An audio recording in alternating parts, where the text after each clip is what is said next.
Bonjour et bienvenue sur cette nouvelle vidéo où on va parler de déclenchement. Chaque été, j'observe la même chose. Des femmes qu'on invite à déclencher sans vraiment de réelles raisons médicales. On va plutôt leur dire que c'est pour leur convenance, que ça leur permet de prévoir dans leur agenda aussi quand est-ce que leur bébé va arriver, que le médecin ou le gynécologue va être absent ou en vacances et que donc il faudrait gérer le planning pour qu'il puisse être présent. Ou encore que ce serait plus pratique de prévoir ce déclenchement.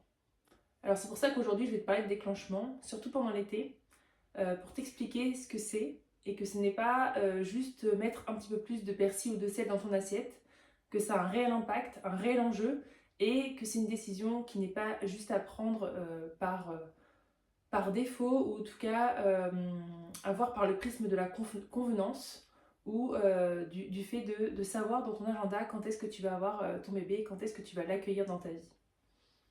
Donc c'est parti, je t'explique tout ça. Donc déjà pour commencer, je vais t'expliquer ce que c'est le déclenchement. Donc le déclenchement, ça va être un acte qu'on va faire sur ton corps. Donc c'est-à-dire qu'on va agir sur ton corps pour que il se mette en travail et qu'il puisse faire naître ton bébé.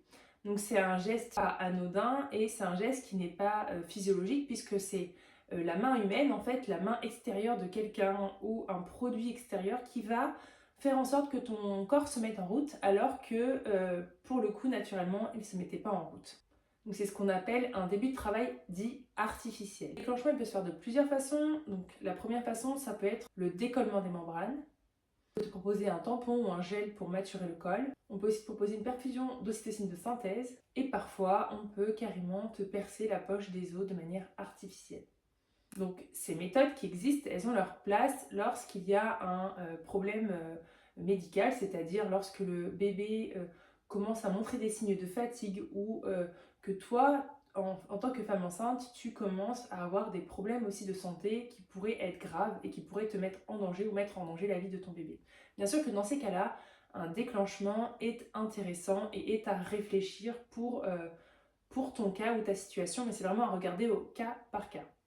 Mais ce qu'on peut observer, notamment sur les femmes qui attendent leur premier bébé, c'est qu'on va leur proposer un déclenchement plutôt de convenance, c'est-à-dire plutôt pour les arranger ou pour arranger le système hospitalier, donc les plannings, les agendas, etc. Et on va leur dire que ça n'a pas d'effet forcément sur la suite de leur accouchement.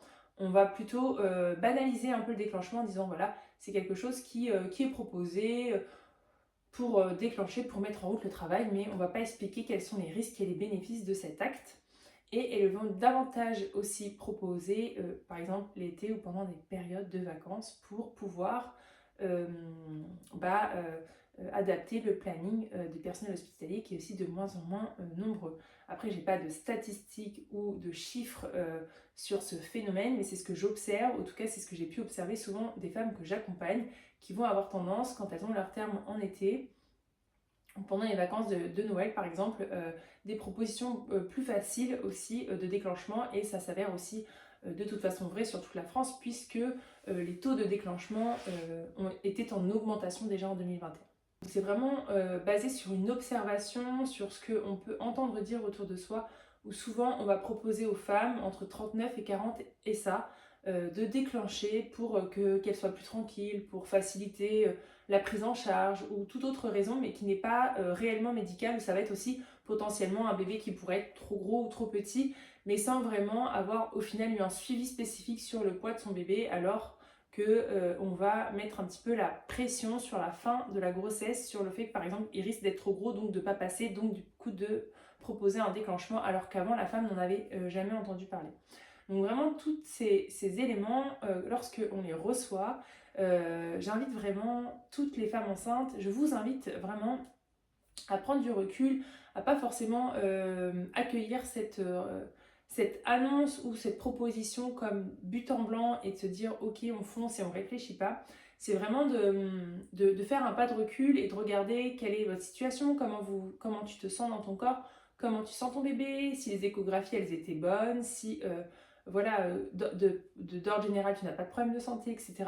Dans ces cas-là, je t'invite vraiment voilà, à prendre le temps de digérer l'information, de t'informer aussi auprès d'autres professionnels de santé, mais aussi d'en parler avec ton partenaire, avec ta sage-femme qui te suit, qui est en libéral par exemple, pour pouvoir vraiment faire le point sur cette situation de proposition de déclenchement. Et pourquoi je te dis ça? Parce qu'en fait, quand tu proposes un déclenchement, eh bien, tu vas sortir de la physiologie de l'accouchement, donc tu vas tu vas tout de suite être mise de côté, entre guillemets, ton corps en tout cas, tu ne vas pas lui permettre d'aller vers la physiologie puisque tu vas impacter de manière artificielle le début du travail et donc ton corps il n'est pas prêt, le cocktail il va pas être mis en place correctement et ce qui va faire que en fait ton corps tu vas avoir l'impression qu'il est comme défaillant ou que c'est plus difficile parce qu'en fait tu as déjà d'une manière non physiologique ton corps et donc tu l'as entraîné sur une autre voie que celle qui est de la physiologie. Quand on parle d'accouchement physiologique, on ne peut pas mettre le déclenchement artificiel dedans. C'est vraiment le premier biais de l'accouchement. C'est-à-dire que déjà, quand tu déclenches ton accouchement, tu ne peux pas t'attendre à avoir un accouchement physiologique. Bien sûr que plein de femmes pourront te dire qu'elles ont quand même réussi. Je leur dis bravo, elles sont vraiment exceptionnelles. Toutes les femmes sont exceptionnelles parce qu'elles accouchent déjà, mais en tout cas, ça demande beaucoup plus d'efforts, beaucoup plus d'adaptation et surtout, bah, ça demande de vivre les contractions de manière beaucoup plus douloureuse que ce qu'elles devraient être de manière naturelle. Parce que quand tu induis donc un déclenchement sur ton corps il n'est pas du tout prêt à se mettre en travail. Donc, qu'est-ce qu'il va y avoir comme impact? Déjà, bah, tu vas avoir moins d'ocytocine naturelle. Donc, comme je te disais, des contractions plus violentes, un travail qui va sûrement être plus long ou plus douloureux. Et puis, tu vas mettre le doigt de pied dans ce qu'on appelle la cascade d'intervention, c'est-à-dire que c'est le premier point qui enclenche cette cascade, c'est le déclenchement de l'accouchement. Ce qui va se passer généralement, c'est que du coup, on va déclencher ton travail, tu vas trouver ça très douloureux, donc du coup, tu vas demander la péridurale alors que tu n'en voulais pas forcément au départ, mais tu vas la trouver juste et elle est juste à ce moment-là. Donc, tu vas avoir la péridurale et puis ton bébé va sûrement se fatiguer parce qu'en fait, il n'était pas prêt lui non plus à arriver ce jour-là.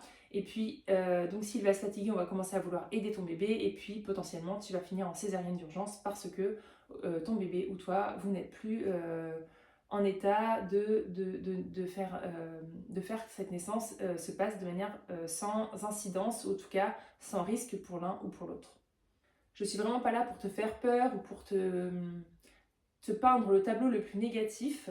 En revanche, je suis là pour t'informer, pour te donner les bonnes clés et en tout cas les bonnes informations pour que tu prennes des choix en conscience. Et le premier point important, c'est de poser des questions. C'est-à-dire que si on te dit qu'on veut te déclencher, qu'on te propose une date de déclenchement, eh bien c'est déjà d'oser poser la question de pourquoi on te propose une date. Qu'est-ce qui a joué dans ce choix de te proposer une date? Est-ce qu'au niveau médical, est-ce que c'est nécessaire? Est-ce que tu peux y réfléchir? Quels sont les risques si tu attends encore un peu? Et puis, quelles sont tes alternatives? Et puis, dans tous les cas, avec toutes ces réponses, tu as quand même le droit de dire non. En fait, tu as le droit de décider que toi, tu veux laisser la nature faire. Dans ce cas, oui, peut-être que tu vas remplir un papier comme quoi tu décharges l'hôpital de cette responsabilité et en même temps, effectivement, c'est de ta responsabilité de faire naître ton bébé. Donc cette décharge, elle ne doit pas te faire peur, elle n'est pas là pour ça, elle est vraiment là pour protéger les hôpitaux s'il se passait quelque chose, mais elle n'est pas là pour te faire peur ou pour faire en sorte de te dissuader. Ça doit vraiment être pour se dire que tu prends ce choix en conscience et que tu as réfléchi à cette situation et que toi tu es ok avec le fait de faire confiance à ton corps, en faire confiance du coup à la physiologie et donc à attendre encore que ton bébé vienne au monde de par lui-même. Un accouchement physiologique, c'est possible n'importe quand, à n'importe quel moment de la saison, que ce soit l'été, l'hiver, l'automne, etc. Tu peux accoucher de manière physiologique, on est toutes capables de ça, on est toutes femmes au monde capables de mettre au monde nos enfants. Nos mères l'ont fait, nos grands-mères, nos arrière-grand-mères et les femmes depuis la nuit des temps enfantent. Et si on n'était pas capable, si notre corps était si défaillant que ça, l'espèce humaine aurait déjà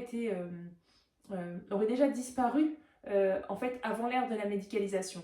Donc aie vraiment confiance en ton corps. La médicalisation, il faut plus le voir comme un plus, une plus-value quand voilà, on a une pathologie, quand il y a une problématique particulière, mais vraiment pas pour se dire que notre corps il est défaillant et qu'il n'est pas capable de faire naître notre bébé.